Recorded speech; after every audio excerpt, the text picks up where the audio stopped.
Pretty sweet for King of the North, Kawhi Leonard. Last night, he got a standing ovation in Toronto at the Blue Jays game.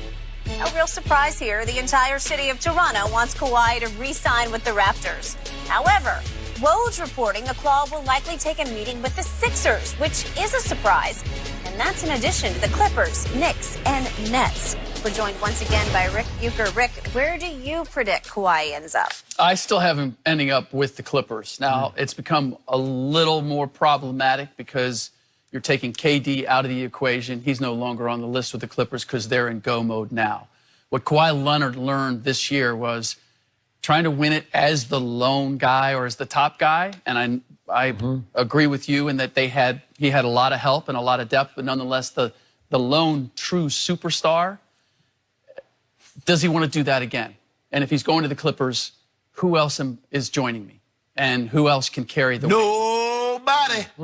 How do you know that? Nobody. Well, you wish. Oh, you want Jimmy Buckets? Yeah, okay. maybe. So that's the question is, who's that second guy that ultimately Kawhi is going to say, if you get him, I'm in? And that's going to be the challenge here. I'm told that the Toronto Raptors have a fighting chance of being able to retain him. I told you that, Gil. Yeah. Most of this intel that I have is from the other side of the equation.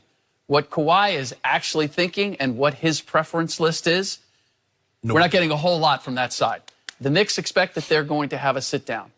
The Sixers, and that I've heard has more to do with Uncle Dennis, who lives nearby, He lives adding another one to the He actually lives nearer to pool. the Sixers than to the two New York teams. Exactly. Yeah. So the Knicks believe that they're going to get at least the opportunity to present their case. But when I look at where ultimately, going back to where Kawhi's from, what he wanted, what he's used to climate-wise, and that the Clippers have a lot of young talent that's already been to the playoffs once, I see that as ultimately being the place that he ends up. I still said it, and Skip, we talked about this I think Monday or Tuesday, and I believe it's 60-40. He goes back to Toronto. Maybe he does a 2-1. Maybe he does a 1-1.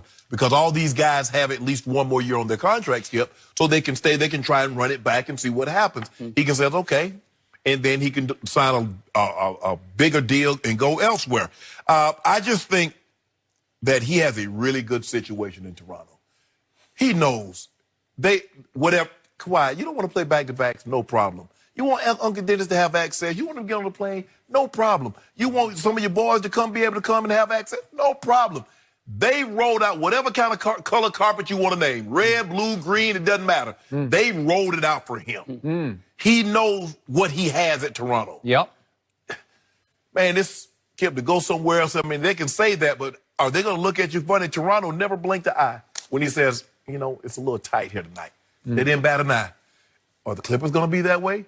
Is any other team going to be as forgiving to say, nah, bro, you just go ahead and load management 22 times? Are they going to be that kind of friendly? And you've already done it. You're king. Canada, I know his prime minister is the chief figure there, Trudeau. But Kawhi bigger than he is right now, and he's absorbing it. He's loving it, every second of it. Ace in the hole, Alex McKechnie. He's the guy that has taken care of him from a physical standpoint. And Kawhi believes in him. From day one, those two have been together. He's been the one who's handled keeping him right. And he was with the Lakers at one time, very well reputed. That's the guy that you don't hear a name, don't hear his name a whole lot. He's an important part of this equation. Yet after Game 5 against Philly, it was reported he was sitting by his locker, just yelling to nobody, "My knee hurts. My knee hurts." And you kept saying it's a big issue, big concern. It was. I don't know. He didn't keep that in. Yeah, you saw him limping on some occasion. He limped. Limped all the way to Finals MVP. But he didn't limp in the finals. But he limped. He did, Skip. You saw it. Sixers. And to me, the ultimate disrespect would be to go to the Sixers. It just would. And I believe what you said is true. I believe this is Uncle Dennis's plan and design. He took over all the finances, all the business dealings for this still young man. And everything Uncle Dennis wants, it's why he left San Antonio. Everything was orchestrated by Uncle Dennis to get out of San Antonio. You could have made it move, give him a max, and let him sit. Okay. but he wouldn't play. So He was hurt. he just quit. He was hurt. So the point is, now this would be the ultimate shot at the Toronto fans if you go to a conference rival, because I know people thought Milwaukee because they won the most games, but the team is Philadelphia. And I still say if Embiid hadn't been sick and hurt, Philly would have won that series, and we might be talking about Philly being the NBA champs. But Embiid would have to be 100% right, and he never was even close to 100%. So to even think about going there to take a meeting with them is just the ultimate shot at Raptors fans. And I thought it was a small shot yesterday that he shows up 3 days after the parade. He's still in Toronto. That's the good news. And he goes to a Blue Jays game, and what does he do? He's taking self-video of the superstar on the visiting team, Mike Trout. Yeah, greatness like greatness. Who plays for the Los Angeles Angels of Anaheim. Aha! Why you do that? Now, we've seen great performances by other great players in other sports, and the great players from those other sports are when Tom Brady has a big game. LeBron James, other players, GOAT. When LeBron James played well, GOAT. When baseball players, now all of a sudden you try to take it way over there. And somebody, see, that's what he's doing. Well, he's charting a course to L.A. No, he's not. LeBron, once upon a time, wore his Yankees cap to an Indians playoff game. Well, he a fan. Talk about disrespect. He a fan. Okay? He grew up in Akron, Ohio. So? You have to have a little bit of respect. No, you don't. Yes, you do. Hold on. Don't wear your cap. Don't wear your Yankees all, cap and go sit in the stands. Just because he's not from New York doesn't mean he could be a Yankees fan. Because the Yankees had a fan in rural South Georgia.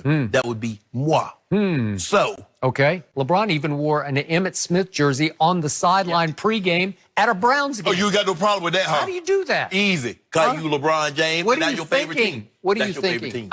I gotta roll with Skip on this. No. LeBron is one of the all-time front runners ever when it comes to who his allegiance Yankees, is with. Cowboys? It is. Yankees, Cowboys? Hold on. When the last time the Cowboys won anything? Well, they got a bunch of trophies in Jerry's office. Yeah, they got 5 of them. They had some before Jerry got there. Yeah. But what did he got in the last 25 years? Well, what have they done in LeBron's childhood time? You know, that's exactly what got him. Nothing. Yeah. Well, they won one. Yeah. He was 11. Okay. All right.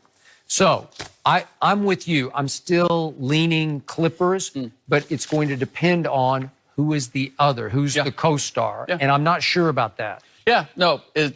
Is a Kemba Walker enough? Is a Al Horford enough? Is Jimmy Butler Why enough? y'all keep talking about Al Horford? Y'all talk about Al Horford like he Tim Duncan. Al Horford was 13-6. He's basically a 15-6, 15-7 guy. And people, Al Horford's not changing anybody's life. You can win with Al Horford. Win what? 60 games and get swept like they did in Atlanta? You know what you can do? You can get to Game 7 of the conference finals against LeBron. And take an L. Okay, and then but you got there. And where'd you get you last year? Yeah. The same, was Al Horford, was he playing last year? It's in the eye of the beholder as far as Kawhi or who that other star is going to be. That's going to be the determining Well, factor. can we stop saying Al Horford is not a star. He's a good player. He's not a star. He's a good player. But in the same vein that we talked about the Toronto Raptors, Marc Gasol, Pascal Siakam, players that are good and intangible when it comes to winning championships. Yes. Al Horford is in that mix. Yep. Can be vital to a team winning a championship. There's a lot of the ins and outs of what Al Horford doesn't show up in the box score. Well, I need him to show up. Because guess what showed up in his bank account? $33 million. That showed up in his bank account. So I need his stats to show up. And see, can we stop this? Oh, Toronto won without a lottery pick. You take an isolated incident and to just wipe away 50 years of NBA finals. Come on, don't do that. That's an isolated incident. That's happened one time in 50 NBA finals. And now we said, well, that's the way to go about it. Really? There've been other teams that have Not without a lottery pick. Won collectively, yes, not in their prime. Yeah. Dallas Mavericks when they won. But they had a lottery. Chauncey won with but he was a lottery.